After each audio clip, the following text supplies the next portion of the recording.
Bien bonjour, après la vidéo sur le Repeating Group, on va voir ensemble les pages dynamiques.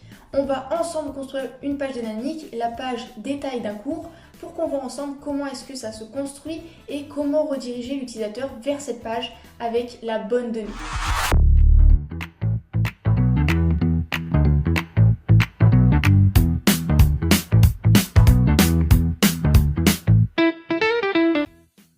Sur Bubble, on va commencer par créer notre page cours qui va permettre d'afficher, lorsque l'on clique sur un cours, d'afficher le détail. Donc je crée ma page, je la mets en colonne, défaut builder, je mets 400.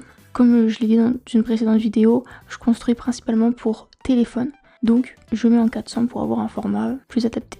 Une fois que les paramètres de ma page sont faits, en content type, je choisis cours parce que cette page va permettre d'afficher tous les détails d'un cours. On va avoir toutes les informations concernant un cours. Si c'était pour une réservation, on choisirait réservation. Si c'était pour utilisateur, on choisirait user. Mais là, en l'occurrence, c'est pour un cours. Et ensuite, ici, on va pouvoir mettre les informations concernant le cours. Je vais d'abord créer mon groupe body.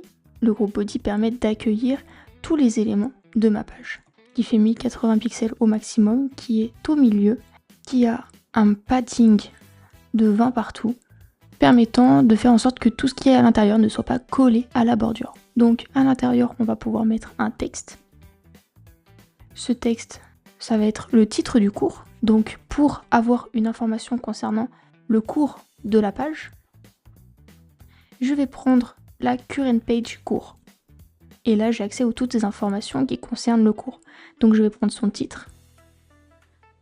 Ce texte, je le mets en H1. Je vais mettre une image au-dessus. Je la mets en fil pour qu'elle prenne toute la largeur de ma page.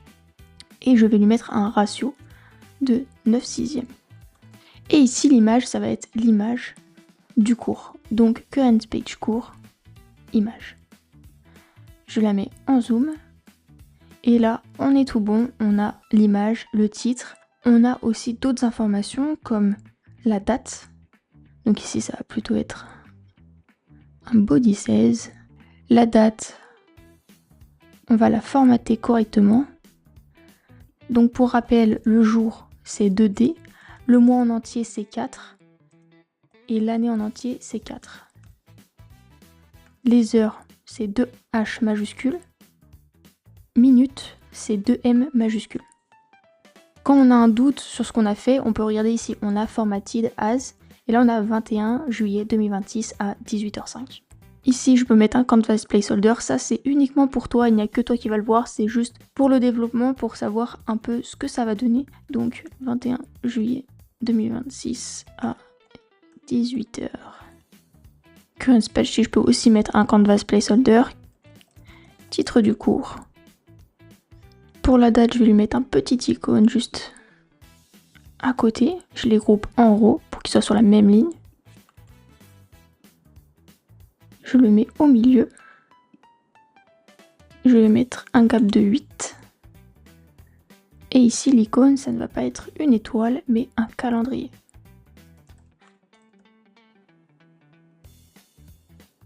Le groupe, c'est le groupe date. L'image, je renomme pour image du cours.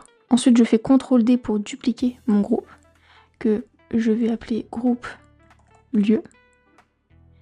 Ici, je vais mettre une icône en rapport avec le lieu. Et ici, je ne vais pas avoir current page date, mais current page cours, le lieu, et je vais la mettre en formatted adresse.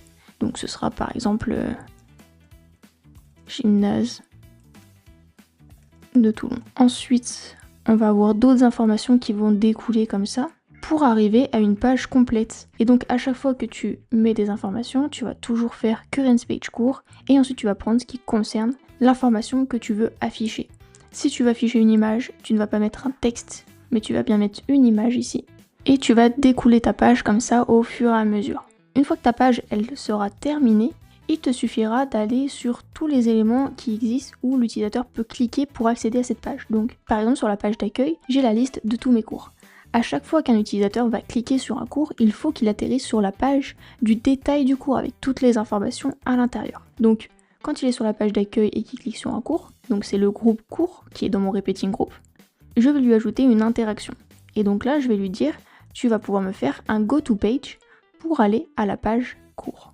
Et en data to send, puisque c'est une page qui est destinée à afficher le détail d'un cours, il faut que je lui envoie le cours à afficher. Si je ne le fais pas, déjà Bubble va me mettre une erreur, une issue. Et en plus, je n'aurai rien à afficher, tout serait vide puisqu'il n'y aurait pas de cours associé. Donc là, on va envoyer le cours de la cellule, Current Sales cours. Vu que c'est un cours qui est attendu, il suffit de mettre un cours. Il ne faut pas compléter par autre chose. On s'arrête ici puisque le cours correspond bien au cours. On peut faire le test en preview. Si je clique sur le premier, qui est un cours de Pilates, j'arrive sur la page du cours où j'ai l'image, j'ai son titre, sa date, sa ville, et je pourrais avoir toutes les informations qui y sont associées. Ensuite, ce qu'il faut savoir, c'est que toi, toutes les informations que tu mets dessus, les utilisateurs vont voir ces informations. On voit toutes les informations que tu as décidé de mettre. Mais par exemple, sur cette page, on n'a pas mis la catégorie. Donc l'utilisateur, on se dit, il ne peut pas voir la catégorie, c'est une information qui est cachée, et l'utilisateur, vu qu'on ne le voit pas sur la page, il ne pourra jamais y avoir accès. Ça, c'est faux. Parce que l'utilisateur qui s'y connaît un peu, il suffit qu'il fasse inspecter l'élément, et ici, il trouvera toutes les informations qui sont disponibles sur ton application. C'est-à-dire que si tu n'as pas bloqué des informations, tout le monde y a accès. Utilisateur connecté, utilisateur pas connecté, que ce soit affiché ou pas. C'est pas parce qu'une information n'est pas visible qu'elle n'est pas accessible. Donc pour ça, il faut aller dans les privacy rules et établir des règles pour dire que les cours, il n'y a que les utilisateurs connectés qui peuvent voir les informations du cours. Les réservations, il n'y a que les utilisateurs qui ont fait cette réservation qui peuvent voir la réservation, tous les autres ne peuvent pas la voir, etc.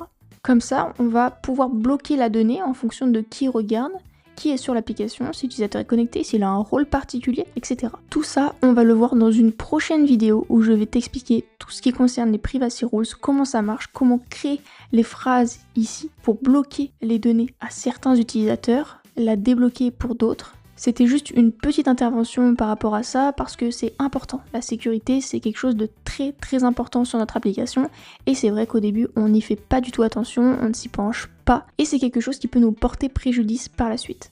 Donc, si tu ne veux pas avoir des soucis de sécurité, je t'invite à aller faire tes privacy rules dès que tu auras fait toutes tes data types et toutes tes option sets. Une fois que tu as tout ça, tu pourras faire tes privacy rules pour chaque data type et bien déterminer qui a accès à quoi.